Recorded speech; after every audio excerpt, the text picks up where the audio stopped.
Thank you, Chairperson. We already have, over the last 1.5 days, discussed many issues pertaining to the overall strategic framework in Asia. And in this last session, I hope we can get to some more discussion on the nature that the rise of Asia or the Asia construct confronts us with, and what do we mean by it. My paper is there, but I generally want to, given the time paucity, summarize it into a few points that I think are pertinent in terms of discussing the nature of Asia and how, from Indian perspective, we are dealing with the changing dimensions of politics and security.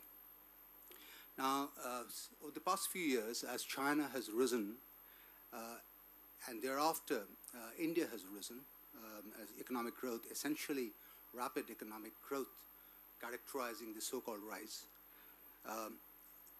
We have had a spate of literature, essentially from Western writers, but not necessarily only Western writers. Kishore Mahbubani's book and Fareed Zakaria's book, Fareed himself is of course based in USA, talk about a rise of Asia based on essentially the notion of the rise of China and how it will affect the structure of Asian and therefore international security balance. And as the Indian growth has picked up over the past 10 years, how the Indian rise will thereafter create a new balance and therefore shape the situation. So the literature is essentially based on a study or a hypothetical projection based on the rise of China principally, the role that Japan and the United States alliance is likely to play or not likely to play, and lately the emergence of India and how it will affect that structure. The two basic arguments that have come from this literature is essentially one that says the West is in decline, Asia is rising, and this is going to lead to insecurity for West, and therefore a new structure is emerging. And that there is a positive spin on this, essentially. David Shambaugh and others have been writing on how China's regionalism across Asia is growing, how its trade is integrating the rest of Asia, etc. There's the other, and the link to this, of course, is the decline school. I mean, the opposite of that is that West is not doing enough. The United States is in decline. It's wasting too much time in unilateral movements, and its war on terror is a waste, etc. So there are the two parts of this argument. The second is, of course, a pessimistic argument, which Friedberg, Mearsheimer, and others have said that this rise is really non-starter because of the great power conflict and the internal power conflicts in Asia that is going to stymie it. What I bring to bear in this argument is that looked at from the Indian or Asian perspective, from an inside perspective, both these arguments seem to be very, very facile and superficial. Because what we are dealing here in the context of modernization of large Asian states and societies is a far more complex transition from essentially rural societies into urban societies. The process is somewhere in a spectrum of Japan and South Korea and Taiwan at the most developed stage, going from there to India and to West Asia in a series of differentiated developments. Number two, that we hardly can speak of a united Asia. Asia is a collective of subregions, and there is very little collective idea or identity that currently binds it. What we are essentially dealing with is therefore the absence of either a strong dominant power in Asia, or a strong dominant identity, or strong dominant interdependent relationship within Asia that are so strong that creates a region. What binds, and the only power actually today that is present in all the subsystems or the subregions of Asia, is essentially an outside power, the United States. It's the United States that continues to be the dominant external security actor present in one way or the other in all the subregions of Asia. This is a reality that I first argue. Second, the structure of Asian modernization, the East Asian modernization, and the current balance of power system that sustains it, the peace and stability that sustain this modernization, is significantly a factor of the West as well.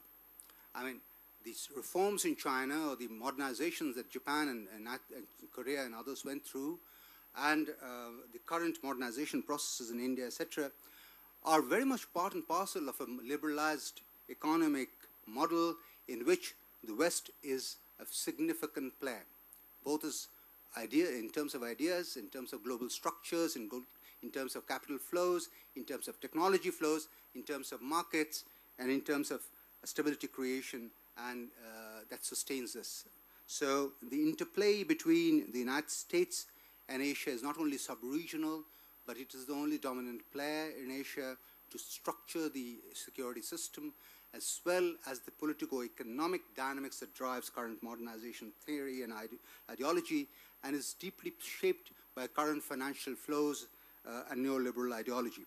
Now, this, of course, has currently come into great stress because of the financial meltdown and the economic downturn.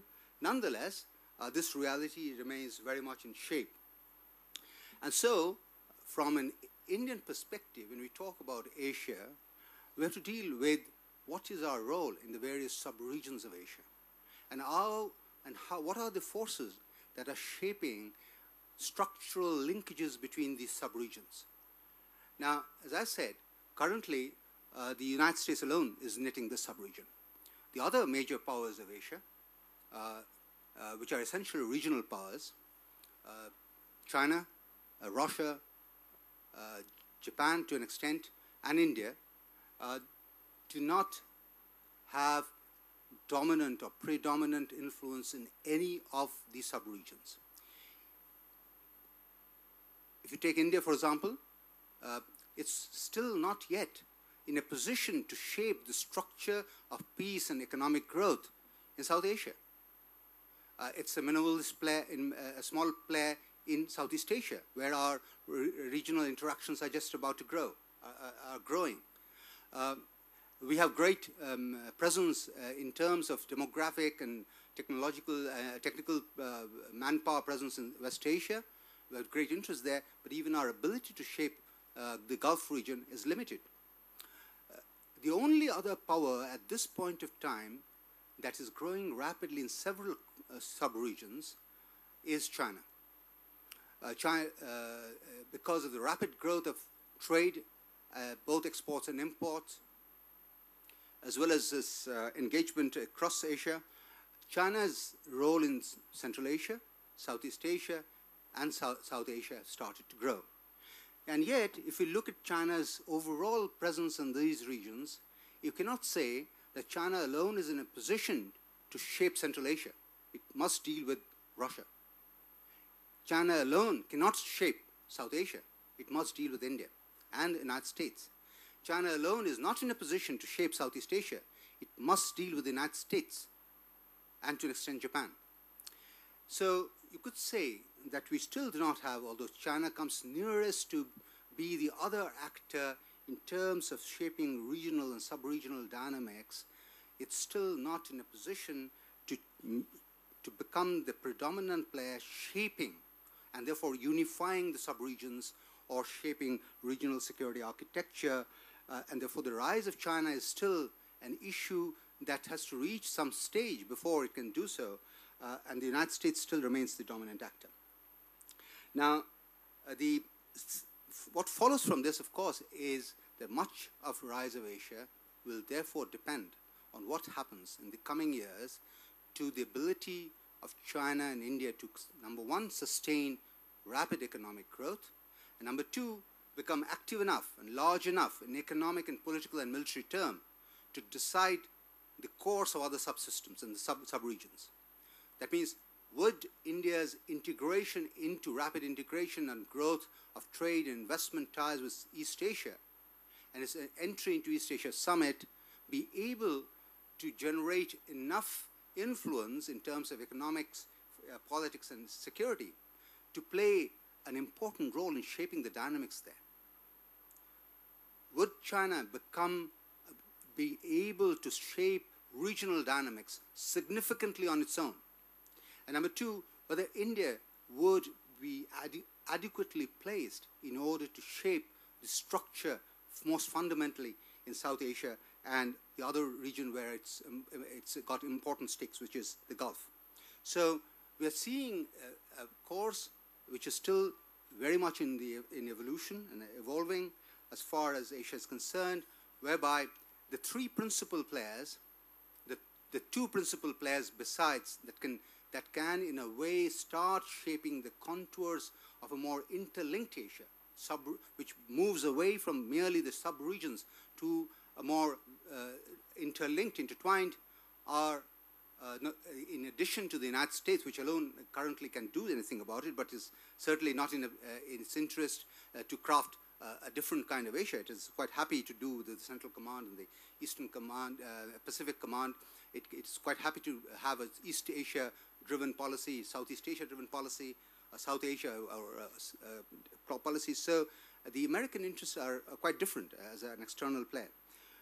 Whether India and China, through their rise and through their economic engagement, through their political engagement, would be able to generate enough power and interest to craft, in beginning, themselves, and secondly, the regions around them would make the contours of a future Asia possible. Now that's my initial comment. Second, you will see that much of the current problems regarding the rise of Asia is hinged here, therefore, on India and China's rise and India and China's growth. Now, on a linear level, all assumptions are that by 2030, these are going to be the dominant, along with the United States and Japan, the two dominant international economies, and therefore dominant political players. I would say, in a linear term, this is likely, but in between, we face major issues here. I think some discussion on China has already taken place. It's quite likely that China will overcome the kind of problems and challenges that its current export-led strategy, its current problems between a unilateral, single-party dominated state and its increasing globalization and play of capitalism is bringing into the contradictions of that system is going through is very much on the cards. And over the next 10 years or so, these contradictions are going to only grow. In fact, in some ways, the current economic crisis has made these issues much more urgent.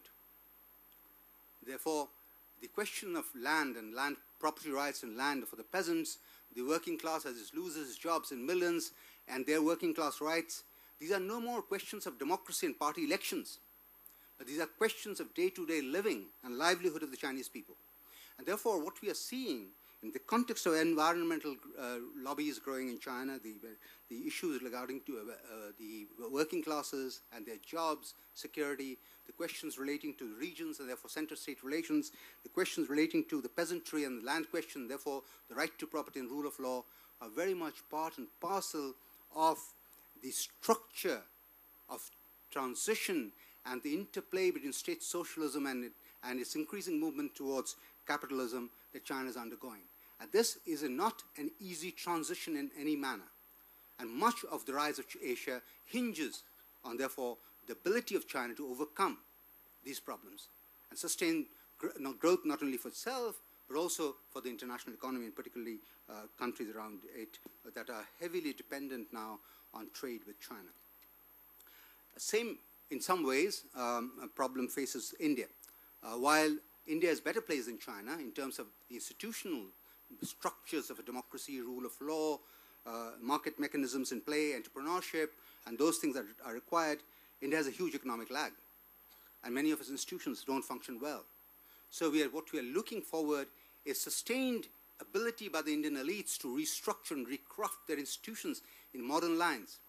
And if they are not able to do that, then the ability to India to project power and influence outside and therefore craft a new Asia would be that much limited. So the ability significantly depends, therefore, on on India and China's successful turnaround and sustained development over the next 20, 30 years, in which these huge economic and political challenges are met.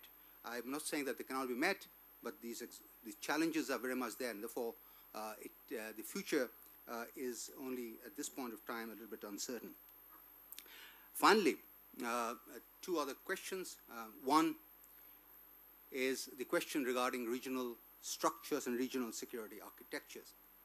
Now, as I said, it flows from my initial argument, that given the fact that none of these two powers dominate any of the regions significantly, the fact that SAARC is weak, the fact that SCO really depends on Russia and other players as well, the fact that ASEAN is still weak and still has not been able to formulate even a free trade area of some weight, that there is no security framework within which the ASEAN Regional Forum can really solve collective security problems, are all ingrained in this problem of weaknesses of Asian powers.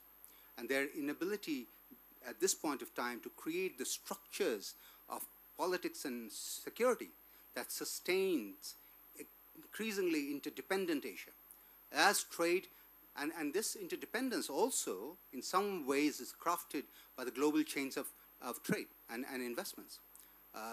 Much of Asian sub-regional and regional trade is significantly tied to large-scale investments by global multinational corporations. And therefore, in some ways, we still have to go before Indian major companies and Indian entities and Chinese and major companies and entities start laying the structures and foundations of an interdependent Asia built from domestic sources of capabilities. And in some ways, therefore, what it means is the question regarding West versus Asia is really not a question. The current Asia and situation and growth is founded on the basis of very close partnership between the West and the Asian major economies. And without that close partnership, this economic relationship will falter. Finally, and therefore this leads to that question is when and how will these regional structures come about?